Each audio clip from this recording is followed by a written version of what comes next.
Hello students, I'm Dr. Himanshu Kandpal, Assistant Professor English, Government MS College for Women, Bikaner. Today I will discuss metaphysical movement. By the end of the 16th and the beginning of the 17th century, the great Elizabethan poetry had exhausted itself. We can see the signs of decadence.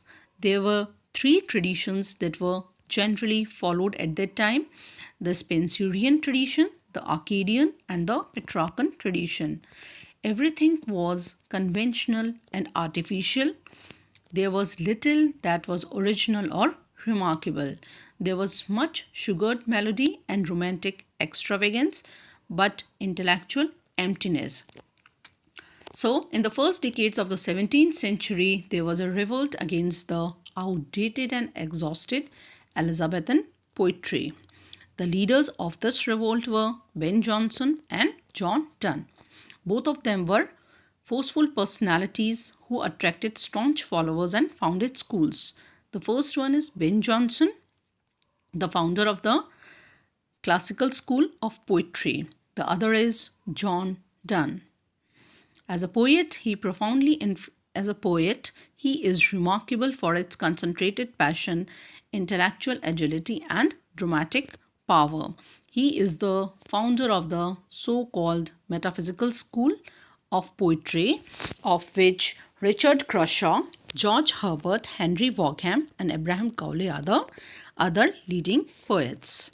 The term metaphysical, meta means beyond, and physical means physical nature. Physical is the concrete, means to transcend or go beyond the physical or concrete. This adjective metaphysical in the context of poetry was for the first time used by critic Samuel Johnson in his Lives of the Most Eminent English Poets 1779 to 81 in a chapter on Abraham Cowley. Johnson borrowed this term from Dryden's quote. About John Donne, he affects the metaphysics.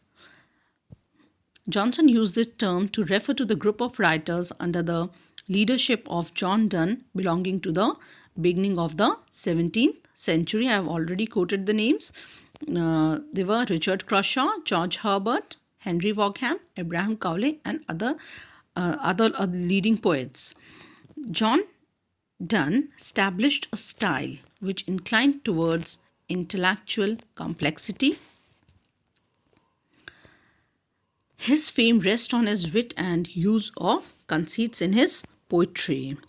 We can say Donne's poems are heavily overloaded with conceits, which may be defined as the excessive use of over-elaborated similes and metaphors drawn from more far-fetched, remote, and unfamiliar sources.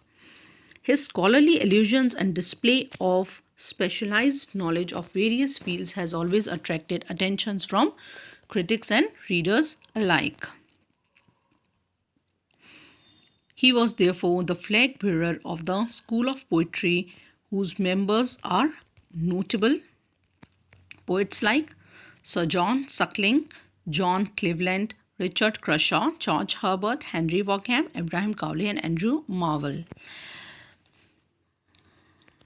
Donne and other metaphysical poets use the words which call the mind into play rather than those which speak to the senses or evoke an emotional response through memory. The followers of this school produce works which have a blend of emotion and intellectual ingenuity. The intellectual bias affects the forms of their poems and their rhythm. In their conceits, they constantly bring together the abstract and the concrete, the remote and the near, the spiritual and the material, the finite and the infinite, the sublime and the commonplace. Thus, Donne draws his imagery from such varied sources as medieval theology, scholastic philosophy, and Ptolemaic astronomy of the Middle Ages, and the concept of contemporary sciences. These poets have attempted to explain the emotional and spiritual aspects of life in terms of concrete images and logical reasoning. The fantastic nature of metaphysical conceits in poetry would become clear if we see the example of John Donne's poem Valediction Forbidding Mourning, in which two lovers now parted are likened to the legs of a compass. In the poem Flea, Donne deduces every kind of consequence from the fact that a flea hops from biting him to suck his mistress's blood. He will not let her kill the creature in which their blood has mingled and which is therefore their bridal bed, the temple of their wedding. In such passages, even Donne, the greatest of metaphysical, becomes extravagant.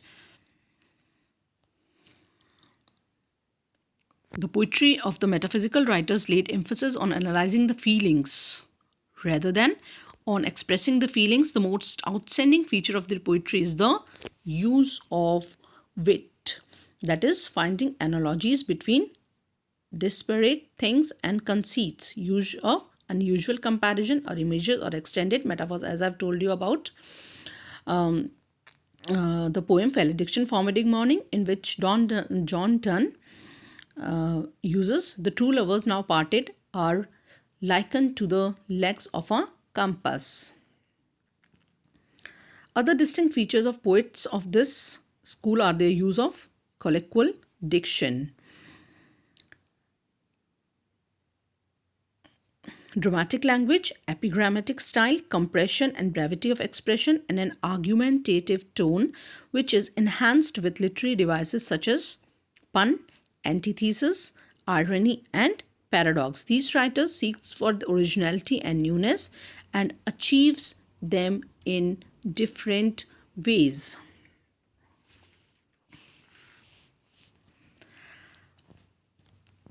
T.S. Eliot, in his influential essay, The Metaphysical Poets, that appeared in 1921, appreciated metaphysical poets for achieving an association of sensibility.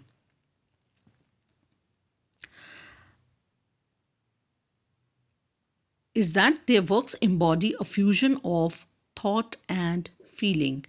We can say in Donne's poetry, there is always an intellectual analysis of emotion. Every poem arises out of some emotional situation, and the emotion concerned is analyzed threadbare. It is said that like a clever lawyer, Donne gives arguments after arguments in support of his points of view. Thus, in Valediction Forbidding Mourning, he proves that true lovers need not mourn at the time of parting. In the canonization, he establishes that lovers are saints of love. And in the poem Blossom, he argues against the Petrarchan love tradition. This imparts to his poetry a hard intellectual tone, and it results in that unification of sensibility for which T.S. Eliot praised the metaphysical poetry so highly. On the other hand, Samuel Johnson criticized John Donne poetry and called his conceits the most heterogeneous ideas yoked by violence together. Heterogeneous means diverse or varied ideas yoked. They are put or joined by violence together.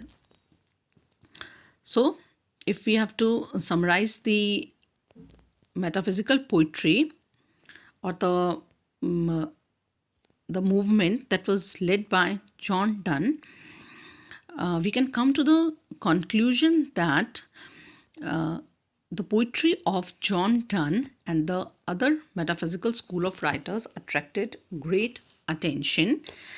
And though it is complex and difficult, it is intellectual in tone. There is an analysis of the most delicate shades of psychological experiences. It is the fusion of emotion and intellect.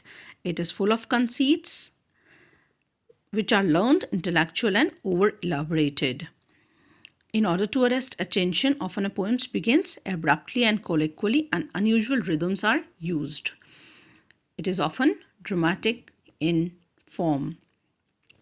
So we can say that T.S. Eliot praised the metaphysical, appreciated the metaphysical poets for achieving an association of sensibility, whereas Samuel Johnson criticized John Donne for he felt that most varied concepts are brought together, brought by violence together.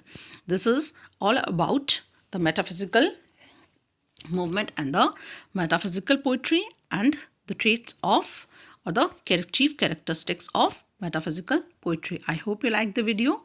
Share, like and subscribe.